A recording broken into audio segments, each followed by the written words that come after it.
Buenas noches. A nosotros nos tocó la empresa Intel y nuestro grupo está conformado por Tatiana Nieto, Ginette Gaviria, Jacqueline Pérez, Germán Hurtado y Leonardo Fabio Londoño.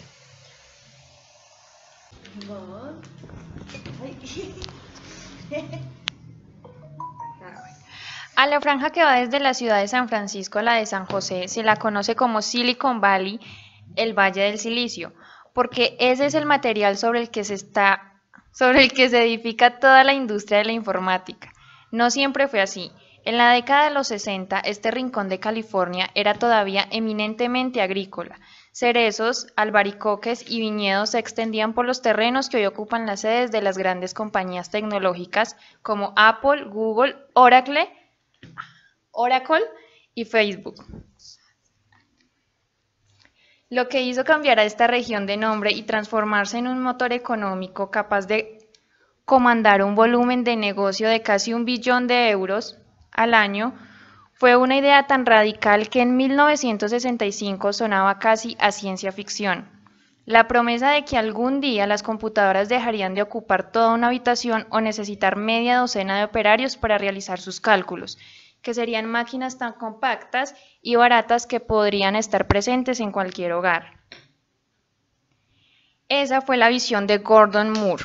Plasmó en un artículo titulado Apilando aún más componentes en los circuitos integrados y publicado en abril de ese mismo año.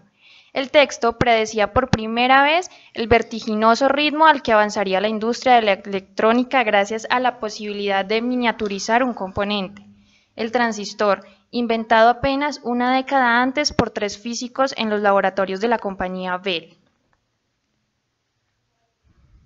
Moore calculó que cada 18 meses sería posible doblar el número de transistores que podrían integrarse en un circuito, una observación que con el tiempo acabaría conociéndose como Ley de Moore, y 3 años después de publicar este artículo, se alió con el ingeniero Robert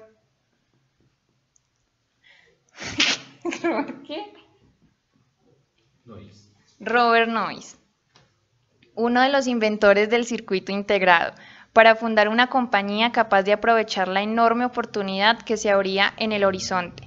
Así fue como el 18 de julio de 1968 nació Intel. El salto a los procesadores. El plan de negocio original de Noyce y Moore era fabricar chips de memoria, pero a lo largo de la década de los 70, las compañías de semiconductores japonesas empezaron a entrar también en este espacio con precios más competitivos. Intel se vio forzada a dedicar más energía a otra de sus divisiones, la de microprocesadores. Cerebros para los ordenadores que la compañía había conseguido miniaturizar considerablemente a lo largo de la década. Da la casualidad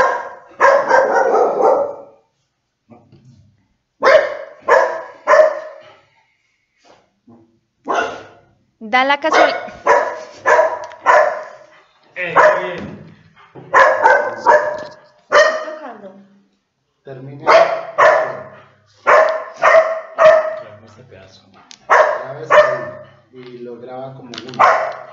Da la casualidad y va a empezar a... Considerablemente a lo largo de la década. Da la casualidad que IBM buscaba por entonces un procesador para su primer ordenador personal.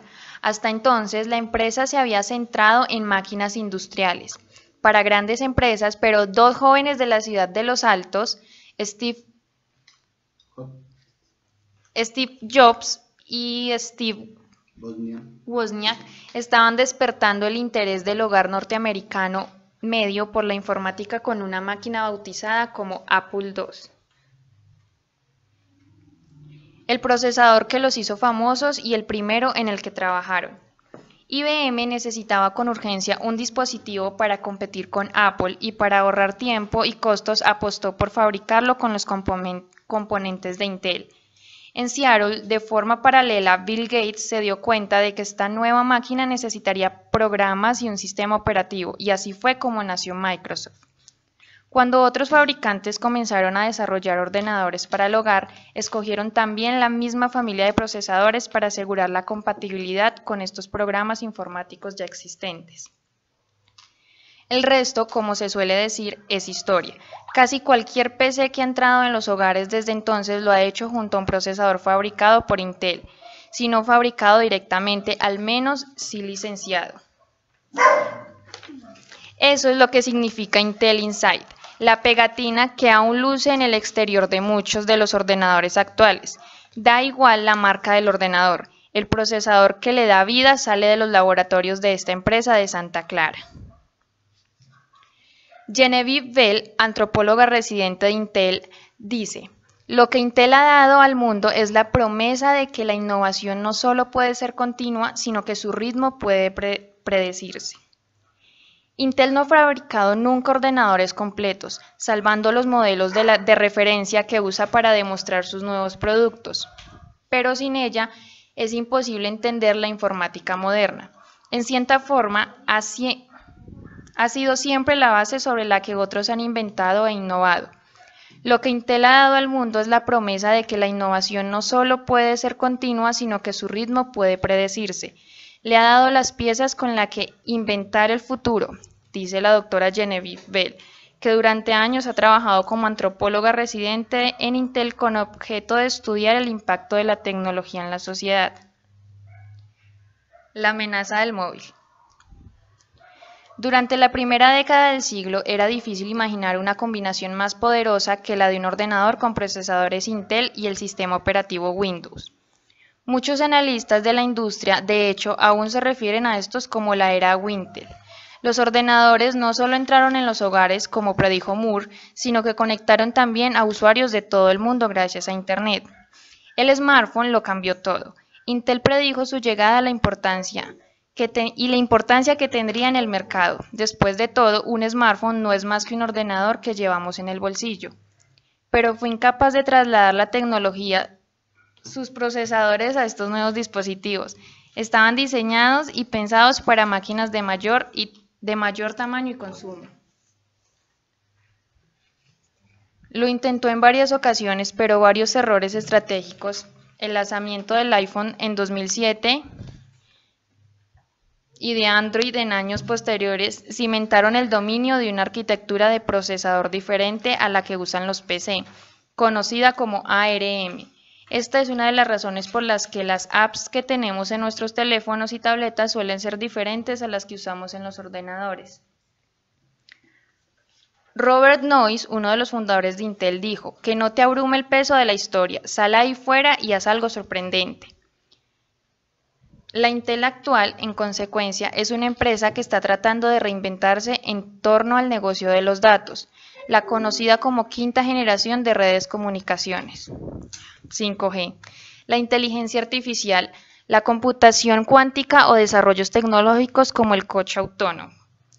Los procesadores de PC y de servidores siguen siendo uno de sus principales negocios, pero hay un claro interés en cambiar la estrategia de Intel Inside por una que podría bautizarse como Intel Around, Intel alrededor.